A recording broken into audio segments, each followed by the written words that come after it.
O Senhor esteja convosco. Proclamação do Evangelho de Jesus Cristo, segundo Mateus. Naquele tempo, os discípulos de João aproximaram-se de Jesus e perguntaram: por que razão nós e os fariseus praticamos jejuns, mas os teus discípulos não? Disse-lhe Jesus: por acaso os amigos do noivo podem estar de luto enquanto o noivo está com eles? Dias virão em que o noivo será tirado do meio deles, então sim, eles jejuarão. Palavra da salvação.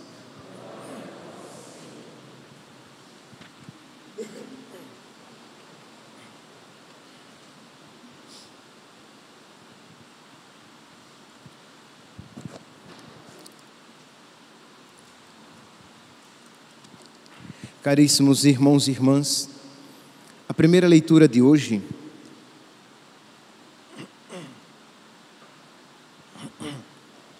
retirada do profeta Isaías, nos mostra uma palavra dura de Deus, que diz que não aceita os exercícios penitenciais, não aceita o jejum e as obras penitenciais praticadas pelo povo de então. E a igreja escolhe este texto para que ele seja proclamado no início de um tempo em que nós, católicos, nos colocamos em exercício de penitência. Então, existe uma finalidade. A igreja escolheu este texto para que fosse proclamado neste tempo. Texto este que fala a respeito de penitência. Tempo este no qual estamos, que se caracteriza por penitências, para que nós não caiamos nos mesmos erros que o povo de Israel, que o povo de então. E quais eram os erros que Israel cometia e que tornava desagradável o jejum, que tornava desagradáveis as penitências praticadas por Israel? Era, meus irmãos, o pecado. Isto é, Israel praticava as penitências de uma maneira exterior, não queria se converter, não queria mudar de conduta, não queria romper com os seus pecados. Na oração coleta de hoje, nós ouvimos a igreja que colocava nos nossos lábios a seguinte prece, que nós pedíamos a Deus a graça de que os nossos atos, que nós praticássemos com sinceridade de coração aquilo que corporalmente praticamos. Então, uma pessoa que vai jejuar, uma pessoa que vai fazer alguma penitência, que vai dormir no chão, que está renunciando a algum alimento, ela deve praticar com sinceridade de coração. Isto é alguém que está de verdade buscando a força necessária para romper com todos os pecados da sua vida, para se configurar a Cristo, para lutar contra o espírito do mal, não apenas para praticar aquelas obras penitenciais como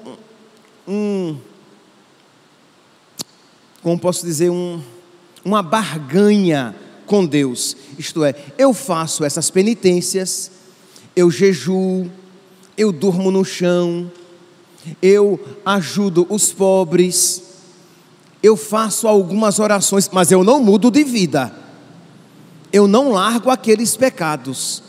Ora, se este é o espírito com que você pratica as suas penitências, estas não são agradáveis a Deus.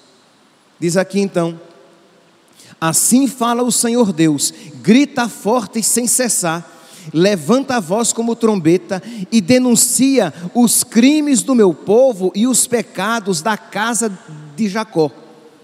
Os crimes e os pecados. Buscam-me cada dia.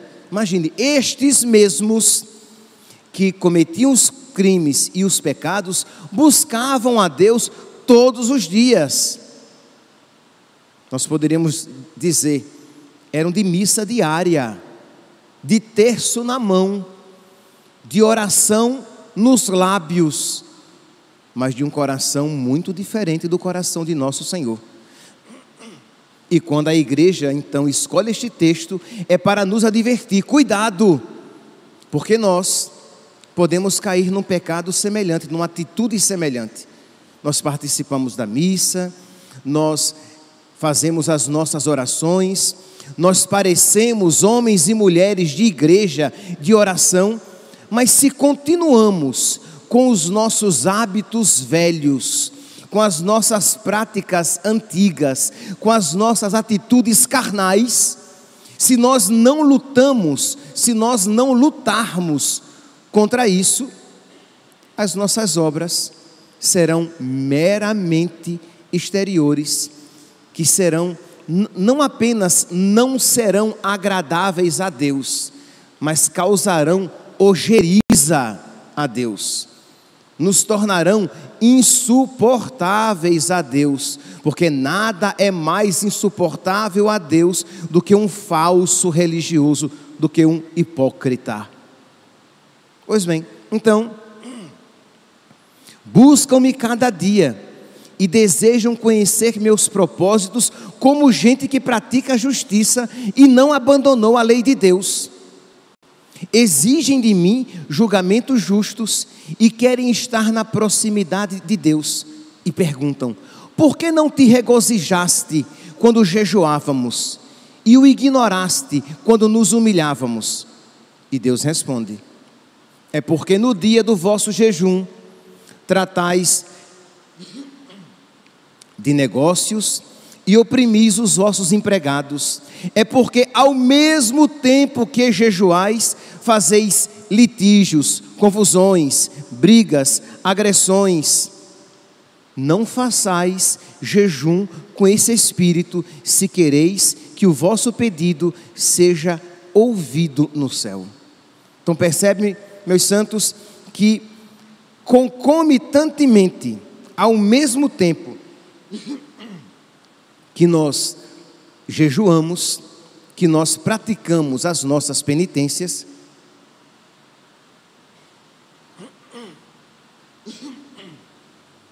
nós lutamos contra os nossos pecados. Ao mesmo tempo que nós fazemos o nosso jejum, nós estamos combatendo os nossos pecados, isto é, aquilo que nós fazemos durante todo o tempo, todos os tempos litúrgicos, combatemos, lutamos contra os nossos pecados, nós fazemos de uma maneira mais eficaz durante o tempo da quaresma, porque nós acrescentamos oração, penitência e caridade, essas armas espirituais que nos fortalecem na luta contra o pecado, essas armas espirituais que atraem do céu mais graças para que nós possamos ser vencedores na nossa luta contra o pecado, essas armas espirituais que nos tornam mais próximos de Deus, de modo que as nossas súplicas são ouvidas por Ele, e Ele nos concede as graças de que precisamos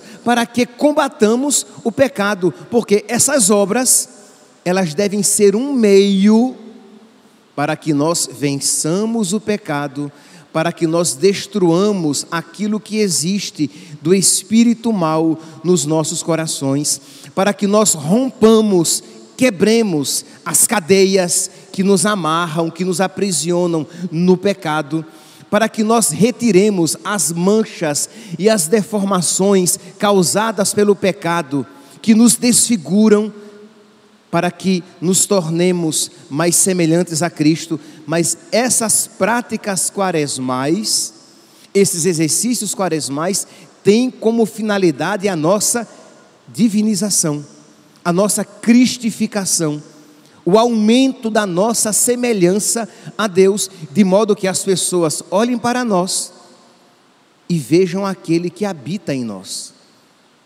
Entende? Então, esta é a finalidade. Mas lembrando, meus santos, que não se faz jejum de pecado.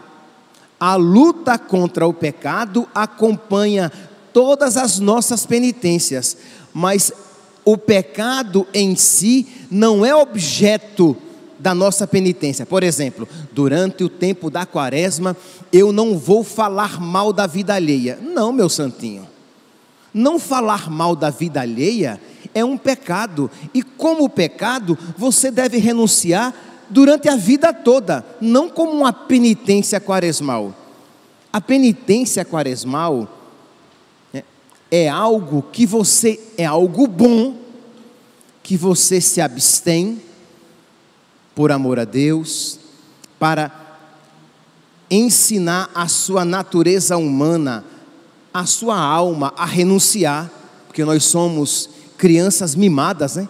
Nós não gostamos de renunciar nada.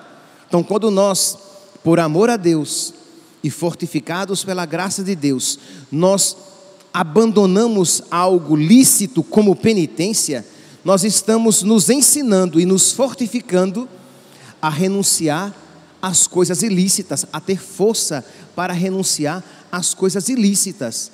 Então você, no jejum, na penitência, você renuncia a algo lícito, algo bom. Então, durante o tempo da quaresma, eu não vou, por exemplo,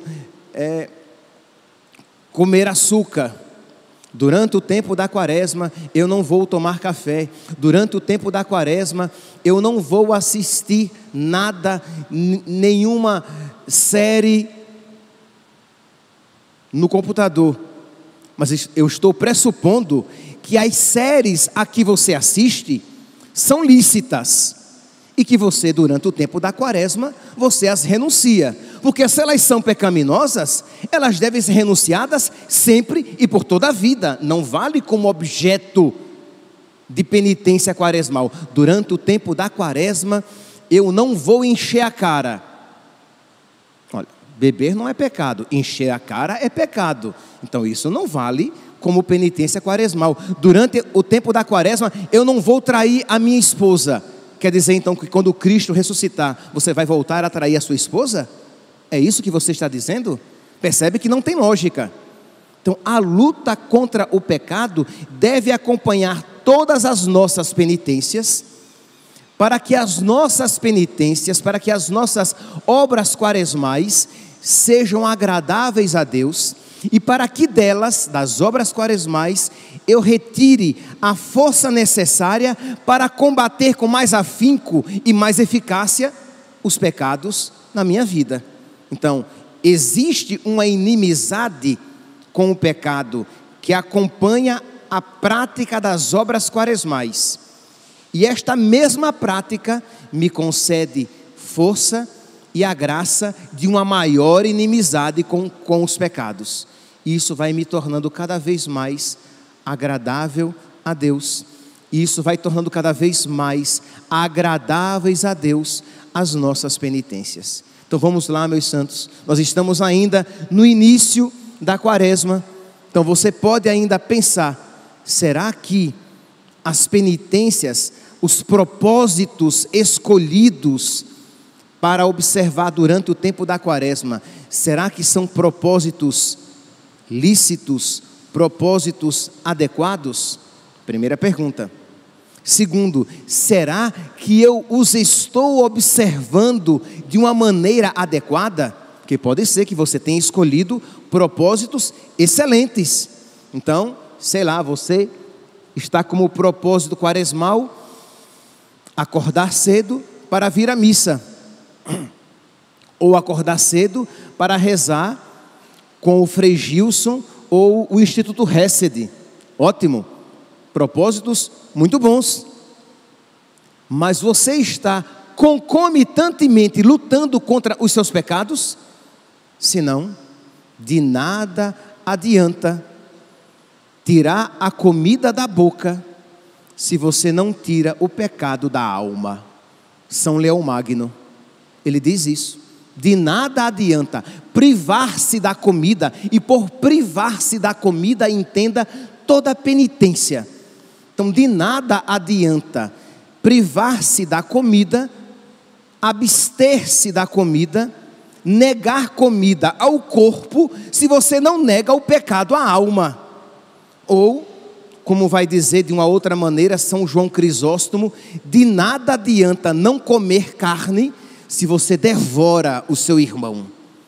Se você está cheio de ódio no coração contra os seus parentes, se você é impaciente, se você é mal-humorada, se você dá patada em tudo e em todos, se você não aguenta ser contrariado e contrariada em nada, que vira um demônio, se você simplesmente percebe esses desequilíbrios na sua alma e não os combate e não luta contra eles, se você estiver lutando, está no caminho certo. Mas se você não luta contra eles, de que adianta não comer carne se você mata, devora o seu irmão? São João Crisóstomo. Então vamos lá, meus irmãos, vamos nessa sexta-feira, que é dia de abstinência de carne, nessa sexta-feira que de alguma maneira somos chamados a praticar, né, e numa sexta-feira de quaresma mais ainda, a praticar mais intensamente a penitência, que nós pensemos em duas coisas: as minhas penitências, os meus propósitos são adequados, são corretos? Segunda pergunta: eu estou praticando corretamente os propósitos corretos a que eu estou me submetendo? Se nós aprendermos a escolher bem e a praticar bem os propósitos escolhidos, não tenhamos dúvidas de que estas penitências, estes propósitos, estes exercícios quaresmais nos prepararão para acolher o Cristo ressuscitado na nossa alma. Louvado seja nosso Senhor Jesus Cristo, para sempre seja louvado.